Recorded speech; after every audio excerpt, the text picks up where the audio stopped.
Que tu fais dans nos vies, éternel Dieu. Merci pour les percées que tu nous promets, Jésus, parce que tu parles à nos cœurs, éternels. Alléluia. Tout cet esprit nous bouleverse ce soir parce que tu es ici présent, Jésus. Alléluia, alléluia. Oh Jésus, Seigneur Dieu, nous regardons vers toi, éternel. Oh Jésus, oh Seigneur. Alléluia, Jésus.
Jésus, t'adorer, je veux t'adorer tous les jours de ma vie. T'adorer, Seigneur, t'adorer, Jésus. Je suis à tes pieds, Jésus. Je m'humilie devant ta face. Tu es Dieu, tu es Dieu, tu es Dieu, Jésus. T'adorer, Jésus. T'adorer, Jésus. Oh, t'élever au plus haut des cieux. Je t'élève, Jésus. Tu es Dieu, tu es Dieu, tu es Dieu, Jésus. Oh, t'adorer,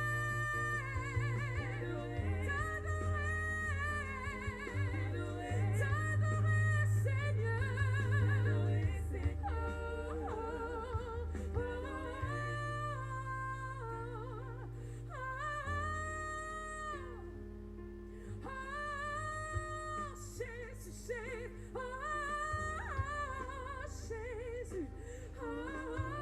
Jésus, alléluia, Jésus, nous sommes devant ton trône éternel, Dieu, prêts à recevoir ta bénédiction, Jésus. Nous sommes les témoins de ta gloire, Jésus. Tu es digne, tu es digne, tu es digne, tu es digne, tu es digne, tu es digne, tu es digne, tu es digne, tu es digne, tu es digne, tu es digne, tu es digne. Oh, tu es digne, Jésus. Oh, t'adorer, Jésus. Oh, Jésus, je t'adore. Jésus, Jésus, Jésus.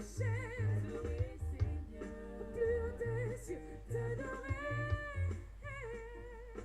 T'adorer, Jésus. T'adorer, Seigneur.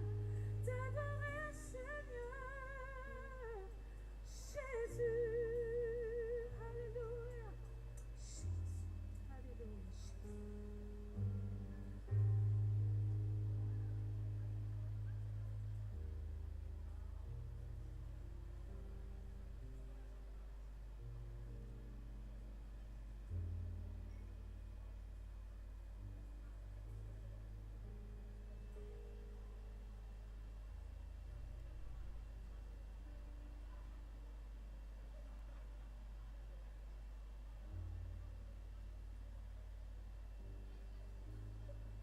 Monsieur le pasteur Bourrin.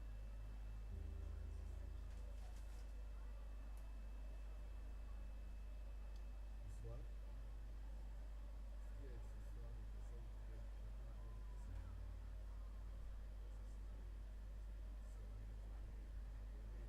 faisons et en esprit en vérité.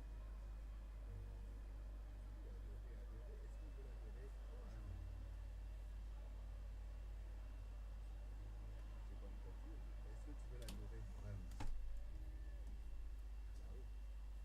L'adoration est vraiment quelque chose de volontaire. C'est pas quelque chose de spontané, hasardeux. C'est quelque chose de volontaire. C'est un homme qui se lève pour adorer Dieu en esprit et en vérité, avec tout ce qu'il a pour dire Seigneur, je veux que tu descendes. C'est moi qui le veux. C'est là mon choix. Et c'est un choix qui doit être opposable à d'autres. C'est un choix qui doit être affirmé. Parce que c'est clair que Dieu ne bouge pas n'importe comment. Pour faire bouger Dieu, il faut qu'un homme se lève. Il faut qu'une femme se lève. Dieu, il te voit, il te connaît, il sait, il est le maître de tout. Mais il t'a donné quand même le pouvoir de le bouger. C'est ce qu'on appelle l'alliance. Voilà. Comme un homme se lève, voit une femme, lui dit que je t'aime, et donne à cette femme le pouvoir de le bouger. Oui ou non? Quand tu dis à une femme que tu l'aimes, ça veut dire que tu lui donnes le pouvoir de te bouger. Parce que du coup, tu t'attends à ce qu'il ce qu'elle dit, qu'est-ce qu'elle va faire, et effectivement, elle prend conscience que, ah, voici, il y a quelqu'un pour moi. Ça veut dire que ce que je veux dire, il va le considérer. C'est ça le principe de l'alliance. On fait alliance avec une personne. Et Dieu aussi fait alliance avec un homme. Dieu fait alliance avec une famille. Dieu fait alliance avec un peuple. Oui, Dieu fait alliance. Et il nous donne la grâce de lui dire quelque chose. Et que Dieu prend le plaisir de le faire. Parce que c'est nous son peuple. Dieu prend le plaisir de faire quelque chose parce que c'est toi, il te dit, demande, que veux-tu? Donc, ce soir, il faut que tu sois déterminé pour ton adoration. Parce que c'est toi l'adorateur.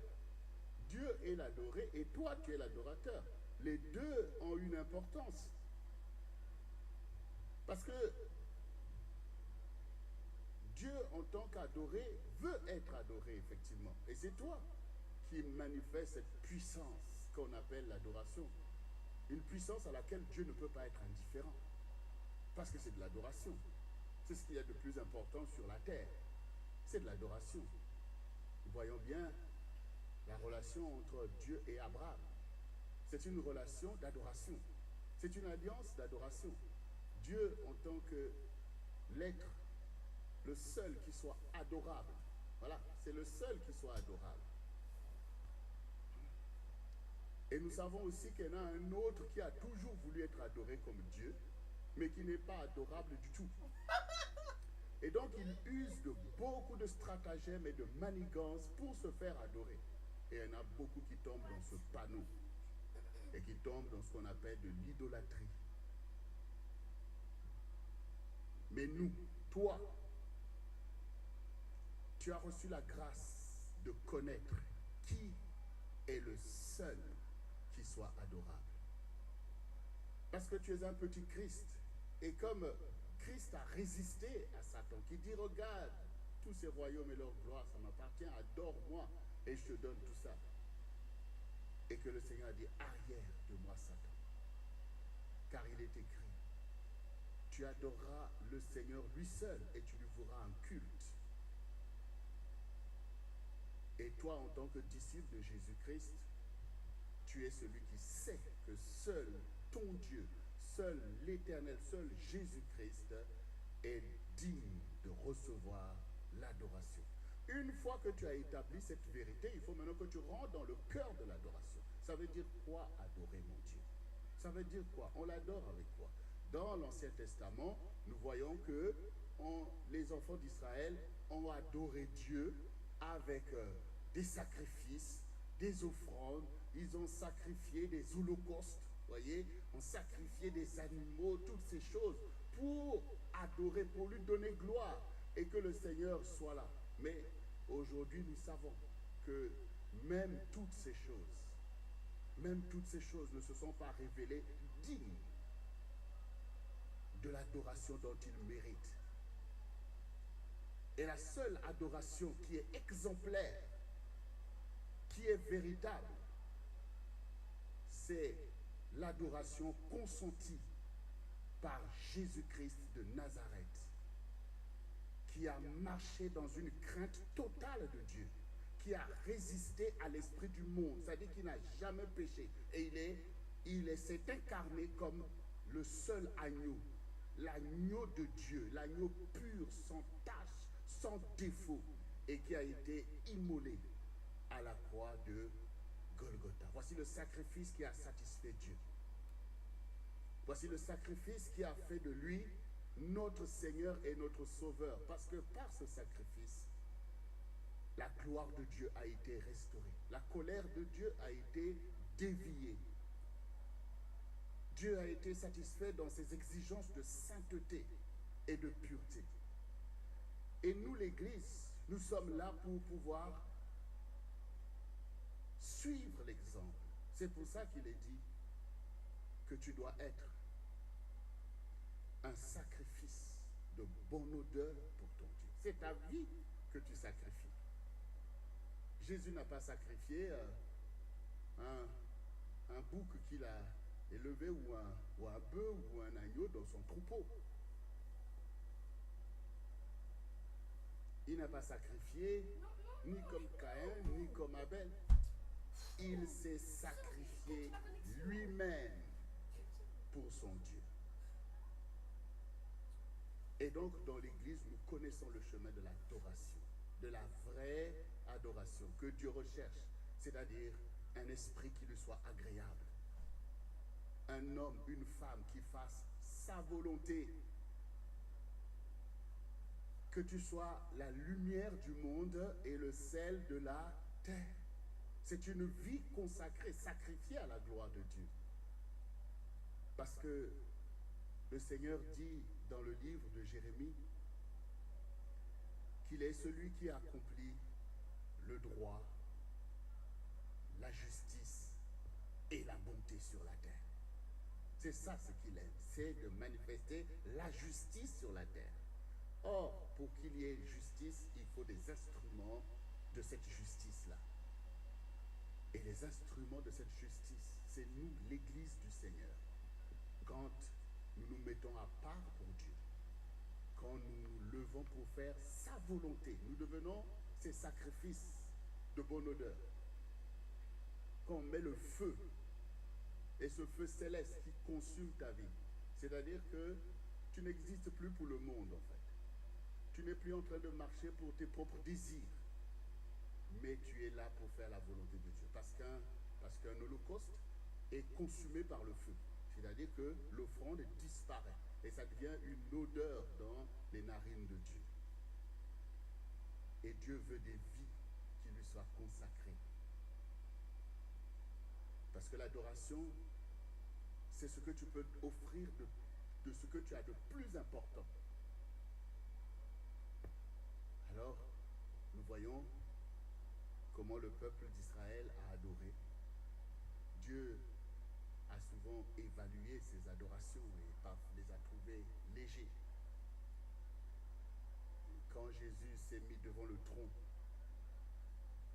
les gens sont venus pour mettre. Mais il a dit, mais c'est du superflu que vous mettez. C'est du superflu. Ça ne peut pas toucher Dieu, ça ne peut pas satisfaire Dieu. Parce que vos cœurs sont loin de Dieu.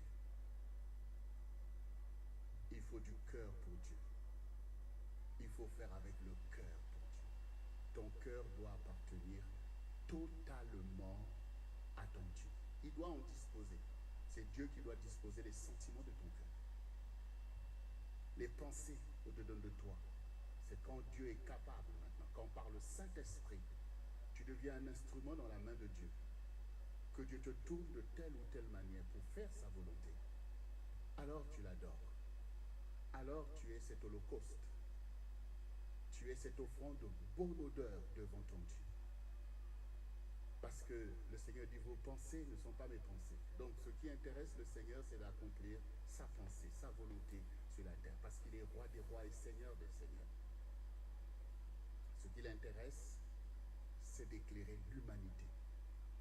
Alors toi qui l'adores, toi qui es son serviteur, il faut que tu apprennes à renoncer à tes propres pensées.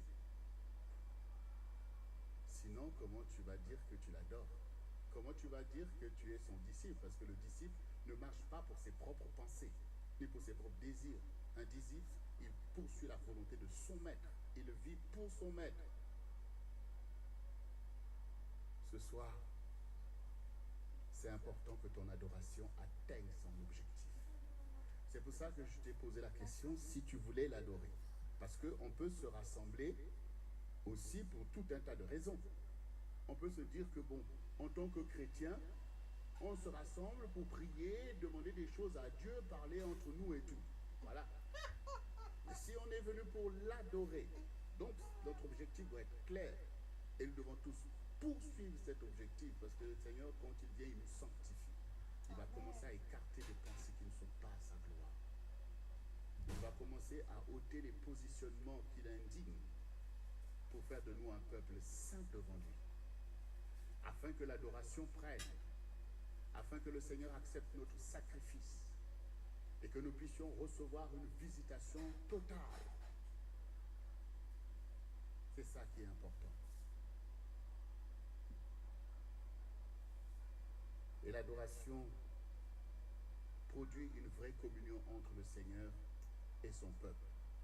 De la même manière que quand il y a une vraie communion entre l'époux et l'épouse, voyez, chacun, on se positionne pour être une seule chair. Et ça se travaille. Et on en arrive à l'harmonie. Et quand on voit le couple, on voit que c'est une seule personne. On voit la gloire, on voit l'harmonie. Et tout le monde est émerveillé de voir cela. Et cette harmonie entre nous et notre Dieu doit se faire. Elle prend en compte la position de chacun de nous, la recherche de la gloire de Dieu, et qui fait de nous un peuple effectivement d'adorateurs. Et parce que Dieu est adoré et que nous sentons sa présence et que nous voyons sa volonté se faire, alors nous savons que nous sommes des épouses fidèles. Parce qu'effectivement, malheureusement, il y a des couples où on voit la fidélité, on voit la gloire de Dieu, et des couples où il n'y a pas la fidélité. Donc, ta relation avec Dieu ne peut pas être une relation qui ressemble à la relation d'un couple infidèle. C'est pas bon, c'est abominable. C'est tout sauf adorer Dieu. Mais ta relation avec le Seigneur doit être la relation d'un couple fidèle. L'époux et l'épouse ensemble. Deux valent mieux que un. Quand en tant que peuple de Dieu, nous commençons à briller comme le pectoral sur la poitrine du sacrificateur, la révélation de la gloire du peuple de Dieu, où chacun de nous représente une pierre précieuse. Quand cette harmonie est accomplie, c'est ce qu'Ésaïe 60 dit. Lève-toi. Sur toi l'Éternel se lève. Ta lumière arrive. Sur toi la gloire de l'Éternel resplendit. Les nations marcheront à ta lumière et les rois à la clarté de tes rayons. Est-ce que ce soir tu es venu pour l'adorer? Alors si tu es venu pour l'adorer, donc acclame le Seigneur parce que tu as pris une bonne décision. Tu as pris une bonne décision.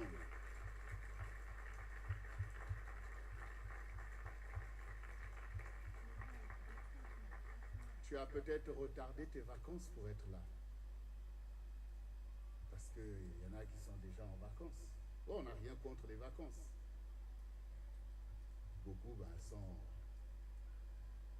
en lien avec nous au travers d'Internet, parce que même en vacances, il faut continuer à l'adorer.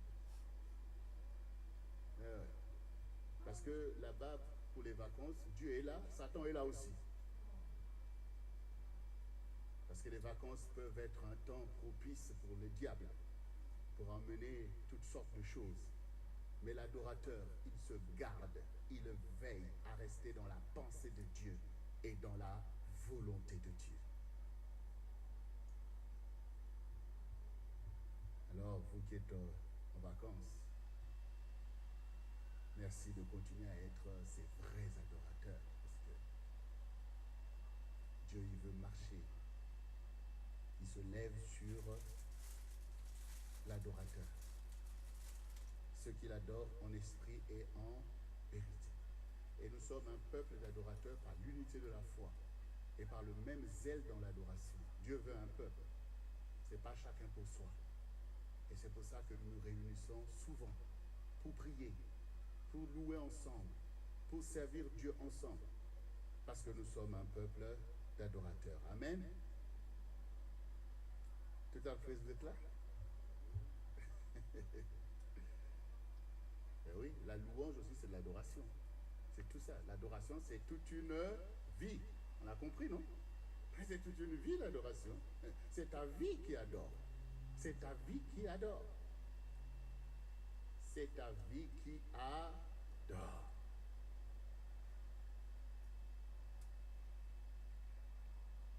Nous allons donc prier ce soir le Seigneur notre Dieu pour poursuivre cet objectif de la vraie adoration et de recevoir la puissance de Dieu qui seul peut nous donner de satisfaire notre Seigneur. Parce que le Seigneur a des objectifs clairs pour l'Église. Et chacun de nous qui sommes des adorateurs, Dieu fait sa volonté au travers de chacun de nous. Comme les anciens qui ont marché avant nous, nous marchons dans les objectifs de Dieu.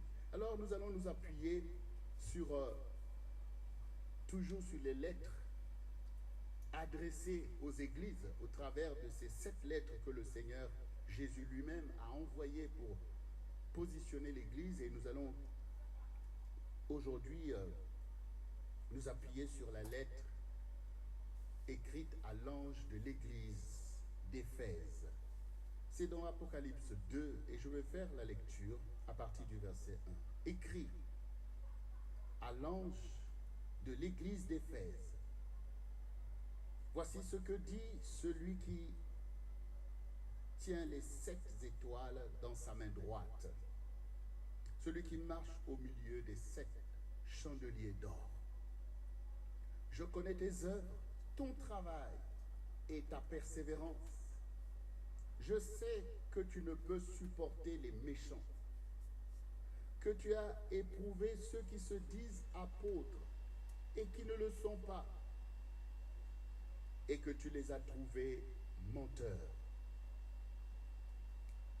que tu as de la persévérance, que tu as souffert à cause de mon nom, et que tu ne t'es point lassé. Mais ce que j'ai contre toi, c'est que tu as abandonné ton premier amour. Souviens-toi donc d'où tu es tombé. Repens-toi et pratique tes premières œuvres. Sinon, je viendrai à toi et j'ôterai ton chandelier à sa place, à moins que tu ne te repentes. Tu as pourtant ceci, c'est que tu es les œuvres des Nicolaïtes, œuvres que je hais aussi.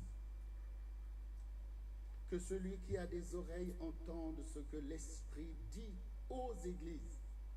À celui qui vaincra, je donnerai à manger l'arbre de vie qui est dans le paradis de Dieu. Amen.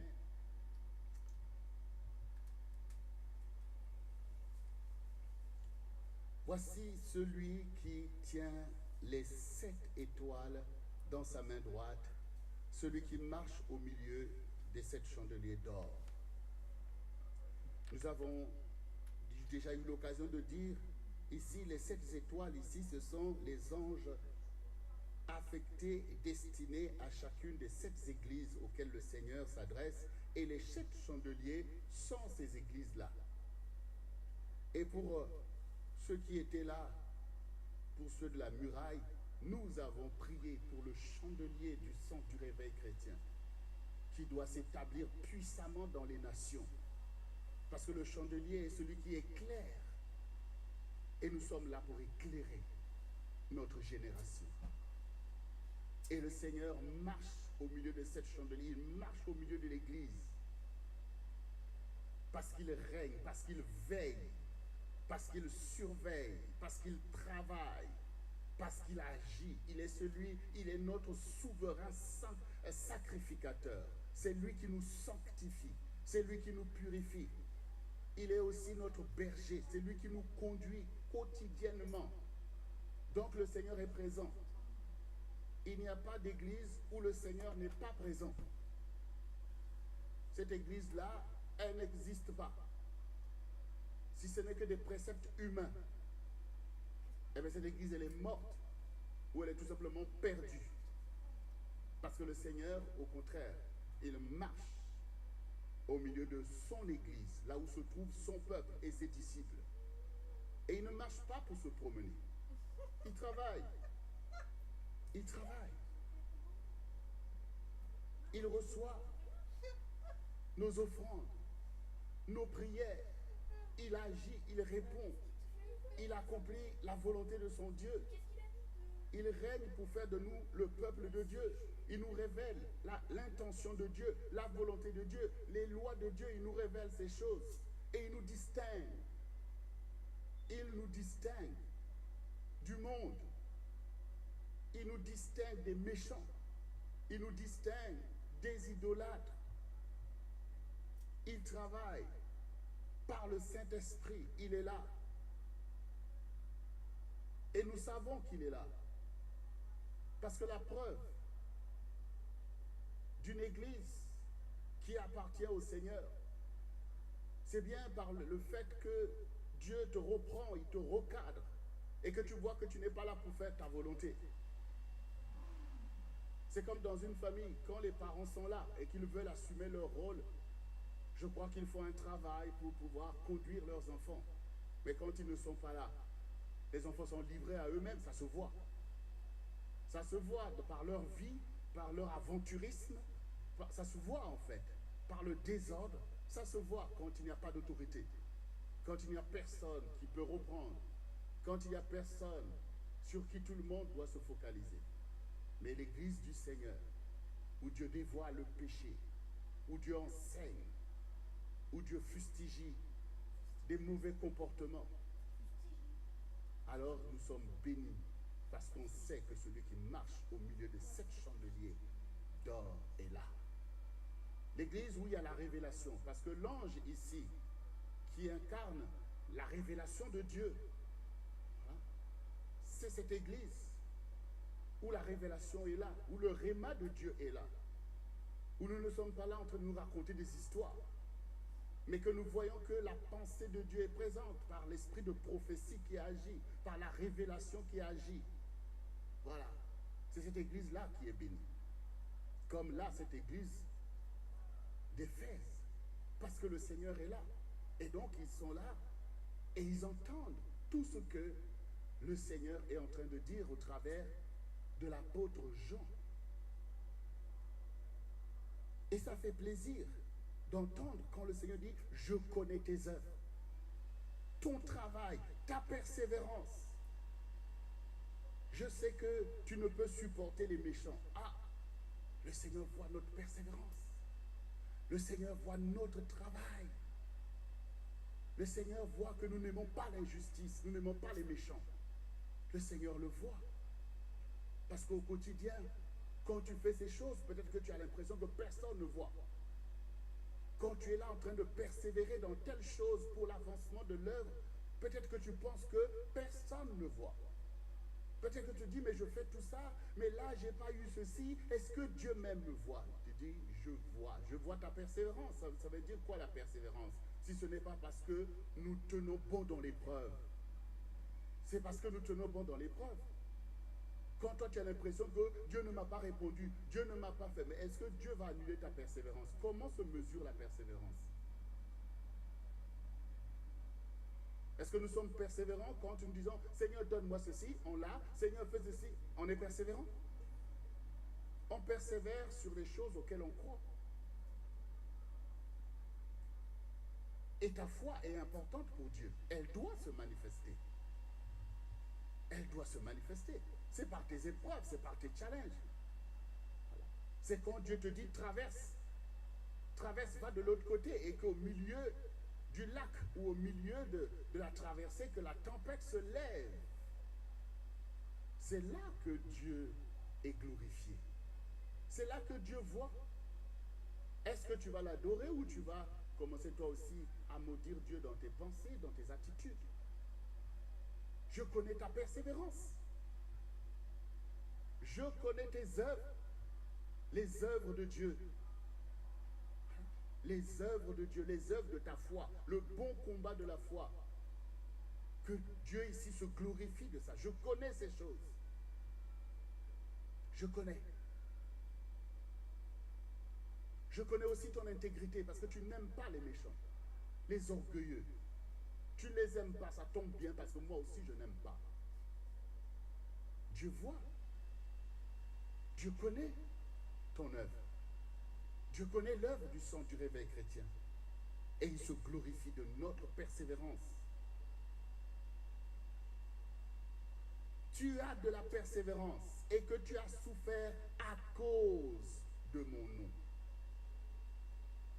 Ta souffrance, ça fait partie de ton adoration. Parce que tu as souffert à cause du nom du Seigneur. Mais ces choses, nous pouvons les comprendre au quotidien. Ça se voit. Chérie, chérie, chérie, chérie. C'est bien tout ça. Mais à quel moment tu commences à donner de la crédibilité à chérie, chérie? C'est au moment où c'est dur. C'est au moment où tu commences à voir que l'autre est capable de souffrir à cause de ta vie. Ça te fait plaisir, oui ou non? Ça vous fait plaisir, hein, de voir que quelqu'un souffre à cause de mon nom? Quand vous avez vos parents qui souffrent pour vous, ça vous rend fort quand même. Oui. Ah ben donc on comprend ce que veut dire le Seigneur. Et tout ça, ça fait partie il ne faut pas négliger ta foi. Il ne faut pas qu'on marche comme des gens qui ne connaissent pas, qui ne savent pas la valeur des choses. Là, on parle de la valeur de ton adoration. Parce qu'on est tous là, quand on regarde même dans le monde entier, on croit que tout le monde croit en Dieu. Puisque quand vous prenez ceux qui croient par rapport à ceux qui ne croient pas, ceux qui ne croient pas ne sont rien par rapport à ceux qui croient. La plupart des gens y croient. Quand vous prenez, que ce soit vous prenez les chrétiens, les musulmans et tout, tous y croient. Ils se disent qu'ils croient en Dieu ou je ne sais pas, telle chose.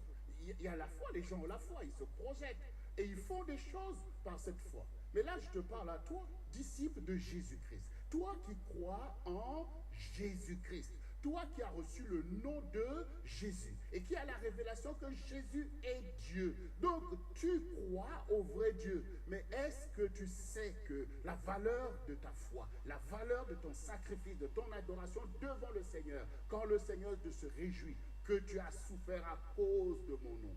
Est-ce que lui, il a souffert à cause de quoi? Il a souffert à cause de la gloire de Dieu, mais il a souffert à cause de toi. Il a souffert à cause de toi. Peut-être que tu n'as jamais pris ce plaisir-là de te dire, Seigneur, vraiment tu as souffert tout ça à cause de moi. Vraiment, je me sens aimé. Voilà. Parce qu'au quotidien, tu ne cherches pas l'amour du Seigneur. Tu es là, il m'a rejeté, il ne m'a pas appelé. Mais est-ce que celui qui t'a appelé le premier, tu ne peux pas te fortifier de ça? De l'amour du Seigneur? Tu ne peux pas considérer que quelqu'un... Pourquoi déprimer? D'autres même allaient se suicider sous prétexte que personne ne t'a aimé. Jésus t'a aimé. Il a souffert à cause de toi. Et quand maintenant toi aussi tu commences à souffrir à cause de lui, où est l'injustice dans ça? Où est l'injustice? Oui, depuis que je me suis tourné vers Jésus, tous mes amis m'ont abandonné. Et alors? Et alors? Ce n'est que justice, non? Jésus n'a pas été abandonné? Voilà.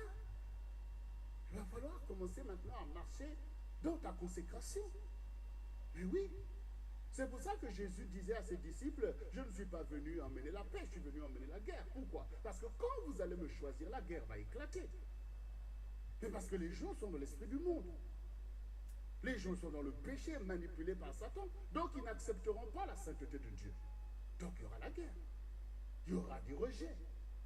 Mais le Seigneur dit, tenez bon car j'ai vaincu le monde. Voilà ce que Dieu veut. C'est pour ça que le Seigneur dit aussi que celui qui ne m'aime pas plus que ses parents n'est pas digne d'être mon disciple, parce que l'amour de tes parents va te séparer du Seigneur. Hein? Celui qui ne m'aime pas plus que ses enfants ne peut pas être digne de moi. Pourquoi? Parce que l'amour de tes enfants que tu mets avant l'amour de Dieu va te séparer du Seigneur. Pourquoi? Parce que dans cette alliance, il y a un prix à payer. C'est une alliance par le sang. Voilà, c'est une alliance par le sang. Le Seigneur dit, rassemblez-moi, mes fidèles avec qui j'ai fait alliance par le sang. Or, le sang, quand on dit alliance par le sang, ça veut dire le sang a coulé. Voilà. Là, c'est pas du genre, je viens, je donne mon sang pour la perfusion. Comprenez un peu. Là, c'est le sang versé. Et les apôtres, qu'est-ce qu'ils ont dit aux premiers chrétiens? Ils disent, vous n'avez même pas encore souffert jusqu'au sang, donc il faut arrêter, calmez-vous un peu. Parce que cette affaire-là, ce n'est pas la blague. Cette affaire-là, ce n'est pas la blague. Oui. Tu as souffert à cause de moi.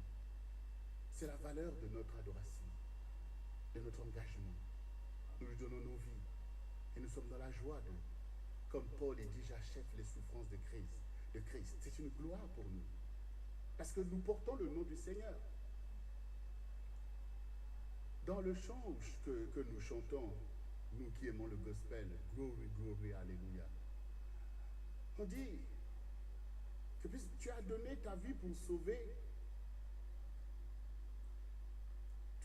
pour sauver l'humanité. Tu es mort pour sauver l'humanité. Laisse que je puisse donner ma vie pour le salut de cette humanité. Ça veut dire que Jésus a donné, quand il a donné sa vie sur cette croix, et il a dit, vous ne me verrez plus. Mais quand maintenant le monde pour lequel il a donné sa vie, toute l'humanité, ne le voit plus, mais est-ce qu'il a dit dans sa prière, Père, récupère mes disciples? Non, il a dit, non, je ne te demande pas de les enlever du monde, mais de les garder du malin. Pourquoi? Parce qu'ils doivent marcher pour moi. Ils doivent aller au service, ils doivent sauver des âmes. Donc c'est ça qui est important. C'est ça qui est important. Si nous souffrons, c'est pour l'Église que nous souffrons. Hein? Est-ce que nous souffrons parce qu'on est allé voler chez quelqu'un? Est-ce que nous souffrons parce que nous sommes allés frapper quelqu'un? Voilà. Nous n'avons rien à voir avec ces choses. Mais nous souffrons comme les saints qui nous ont précédés. D'autres se sont retrouvés en prison. Ce n'est pas parce qu'ils avaient fait quelque chose de mal, mais parce que le nom de Dieu qu'ils portaient dérangeait les gens. Certains sont morts, comme Étienne. Étienne est mort pourquoi? Parce qu'il a provoqué les gens? Non.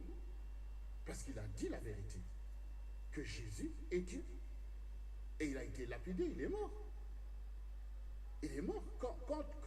Quand vous lisez cette histoire d'Étienne, pendant qu'il était là, quand on était en train de le lapider, il dit quoi? Que je vois le ciel ouvert et je vois Jésus debout à la droite du Dieu vivant. Ça a excité encore ceux qui le lapidaient. Mais est-ce qu'il n'a pas vu le Seigneur? Est-ce que le Seigneur a dit, oh là là, que catastrophique, oh, ils vont le tuer et tout? Oui, le Seigneur a choisi qu'il l'honore de cette façon. Nous devons marcher fidèlement. Nos vies doivent honorer le Seigneur. Parce que le Seigneur dit, tu souffres à cause de la gloire de mon nom. Essayez de baisser un peu le retour ici.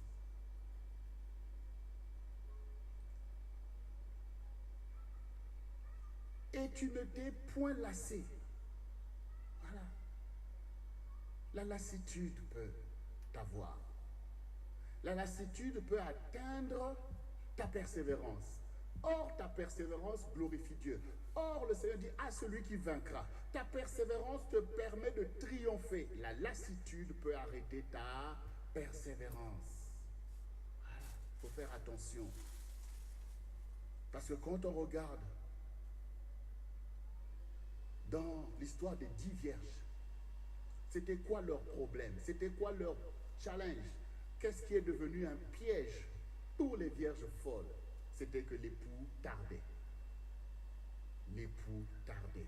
On ne peut pas continuer à persévérer. On ne peut pas continuer à veiller.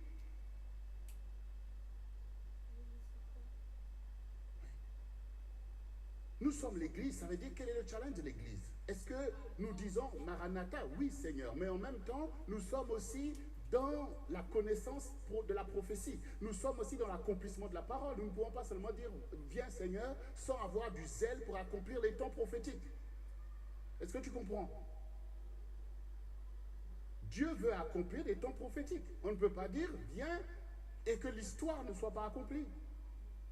Donc il faut dire viens Seigneur parce que c'est l'amour qui parle, parce qu'on veut l'époux, mais en même temps il faut œuvrer au quotidien à l'accomplissement des temps prophétiques.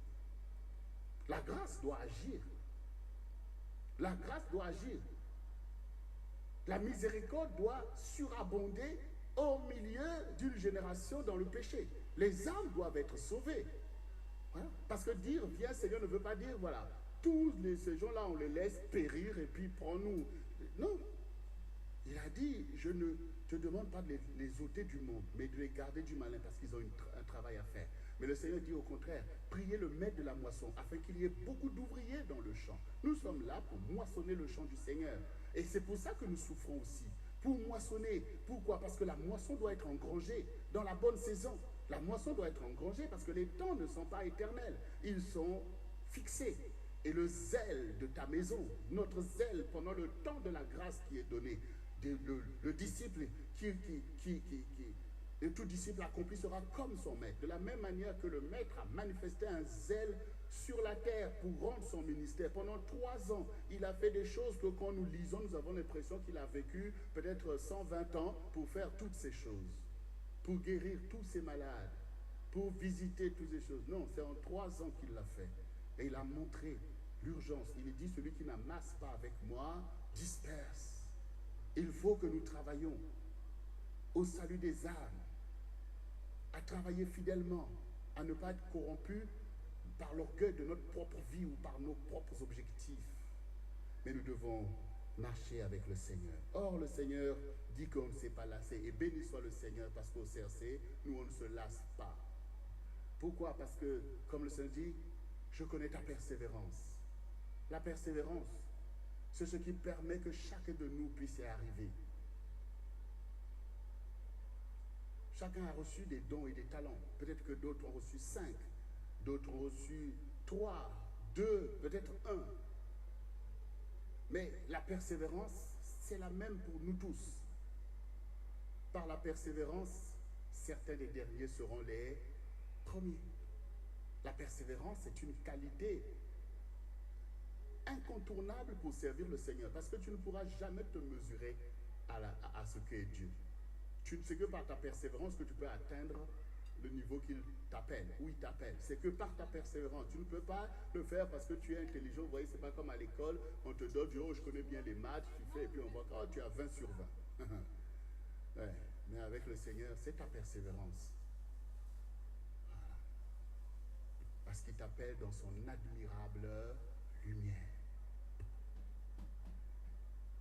Et ce soir, bénis le Seigneur pour la persévérance qu'il t'a donnée, parce que tu ne te lasses pas. Et le Seigneur dit, mais ce que j'ai contre toi, oui, parce que le Seigneur, oui, le Seigneur a quelque chose contre toi, contre moi, contre tout croyant qui est là en train de marcher. Le Seigneur qui est l'esprit de vérité, il nous encourage, il nous dit ce qui est bien, mais il nous dit aussi ce qui n'est pas bien, ce qu'il a contre toi, il te le dit. Et c'est une bénédiction pour toi que de connaître la vérité. Dieu n'agira jamais dans la séduction, dans la manipulation, mais il nous dit, et comme il dit, voilà, je connais tes œuvres, mais ce que j'ai contre toi, Église d'Éphèse, comme il peut le dire aussi à nous qui sommes ici au CRC, ce que j'ai contre toi,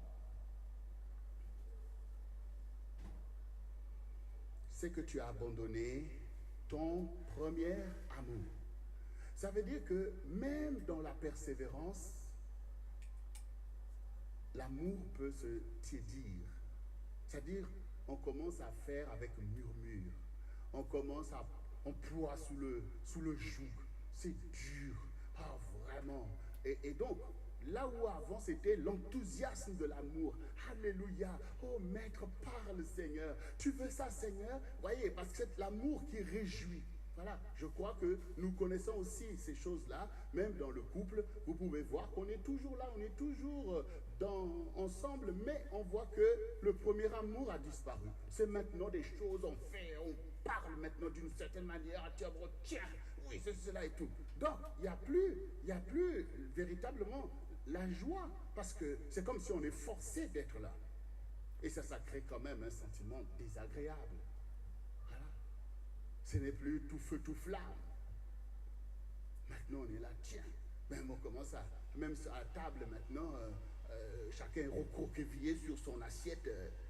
Ce n'est plus, on regarde l'autre, les yeux qui pétillent.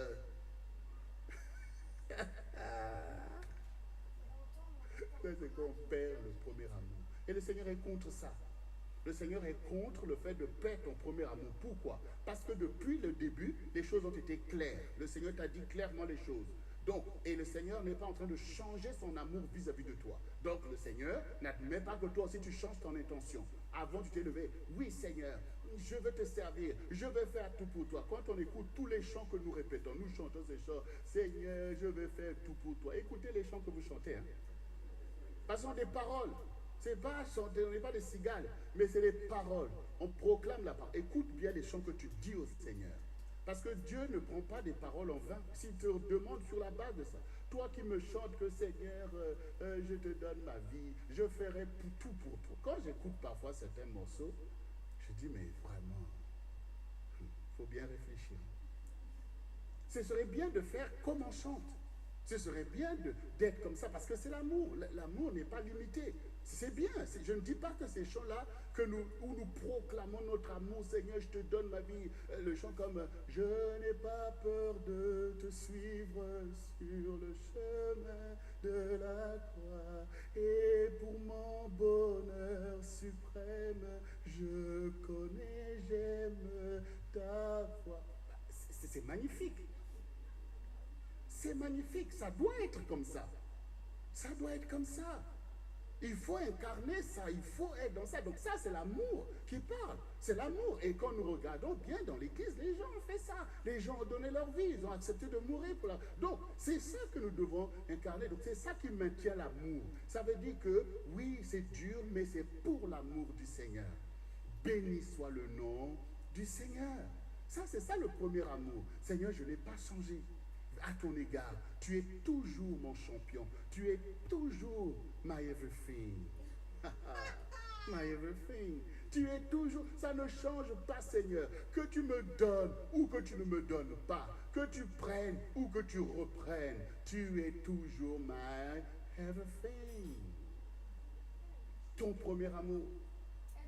Donc, persévère et garde le premier amour. Continuez à être enthousiaste vis-à-vis du Seigneur. Vous voyez, dans le livre de Malachie, il dit, vous avez fait de mon autel un lieu de larmes, en fait. C'est-à-dire que maintenant, tout ce que des larmes, Seigneur, vraiment, Seigneur, vraiment. Mais est-ce que Dieu est méchant? Est-ce que Dieu est méchant? Voilà. N'est-il pas notre justice? N'est-il pas bon le Seigneur? Lui n'est-il pas en train de supporter les choses pour nous? N'est-il pas resté fidèle à nous? Il pouvait pas, Dieu ne, s'il fallait regarder ce que nous faisons, est-ce que Dieu n'aurait pas de raison de se détourner de nous? Pourquoi il continue à nous parler avec amour? Il continue à nous bénir. Donc nous aussi, gardons notre premier amour. C'est nécessaire pour rester dans ce premier amour, d'être bouillant pour le Seigneur, toujours bouillant. Mais en même temps, toujours bouillant. Mais en même temps, par rapport à l'objectif de l'Église, cet enthousiasme, ce premier amour est important pour impacter les autres. Parce que les gens ne sont pas intéressés à venir dans des lamentations, dans des trucs bizarres. Voilà, donc ils ne sont pas intéressés à venir dans ces climats. Ils disent, mais c'est votre Dieu qui vous a rendu malheureux comme ça? Non, ils sont intéressés à avoir un peuple qui loue le Seigneur, qui sacrifie avec joie. Oh Seigneur, c'est pour toi telle chose. On le fait avec joie. Pour que c'est l'amour qui parle. Voyez, Dieu, Dieu, quand le Seigneur Jésus dit, pourquoi ne comprenez pas ne comprenez-vous pas mon langage? C'est que quand Dieu nous parle, quand on a décidé d'être vrai, on comprend exactement ce que Dieu dit. On le comprend. Avant, je ne comprenais pas. Maintenant, je comprends. Oui, je comprends tout ce que Dieu dit. Quand Dieu parle du premier amour, ça veut dire que moi, ça me fait plaisir quand mon épouse reste dans notre premier amour.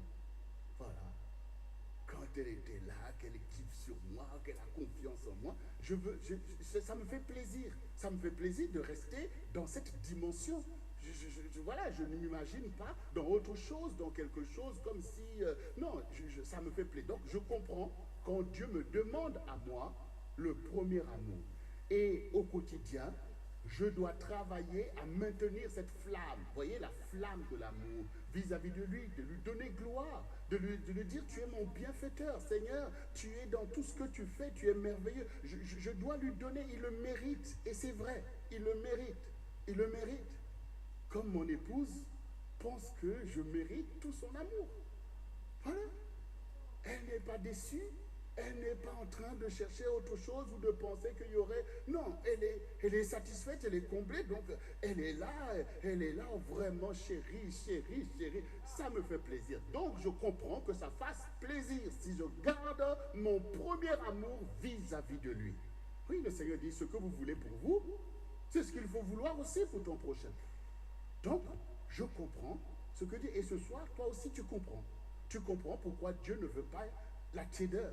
Pourquoi Dieu ne veut pas que tu sois en train de le louer, le cœur lourd et tout. Voilà, tu le comprends parce que c'est ce que tu veux pour toi. Je pense que mon épouse, elle est aussi contente de voir que mon premier amour est là. Elle est contente, elle est bénie par cela.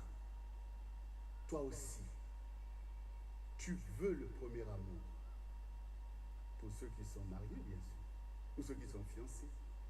Mais toi aussi, quand tu vas te marier, tu voudras le premier amour. C'est normal. Soyons vrais avec le Seigneur. Donc le Seigneur dit non, c'est assez. Je veux le premier amour. Parce que l'Église doit être parfaite. Le premier amour. Il y en a qui ont oublié les chants que tu chantais au Seigneur là, que le Seigneur aimait bien. Il faut que ça sorte. Là, ça a du mal à sortir. Hein? Ça a du mal à sortir.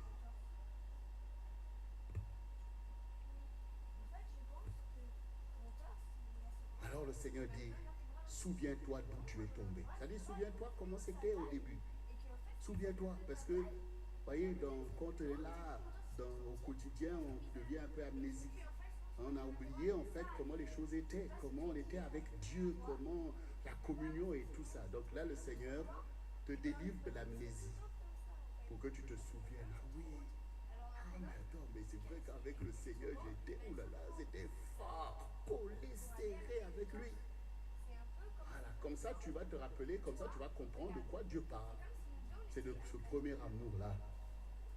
Et c'est important, même pour nous les pasteurs, on veut te voir avec le premier amour que tu as pour le Seigneur. On veut être une œuvre, un ministère qui marche par le premier amour. Persévérance, premier amour, tout pour le Seigneur. Ça fait plaisir à un peuple comme ça. Voilà. Quand les gens voient un peuple comme ça,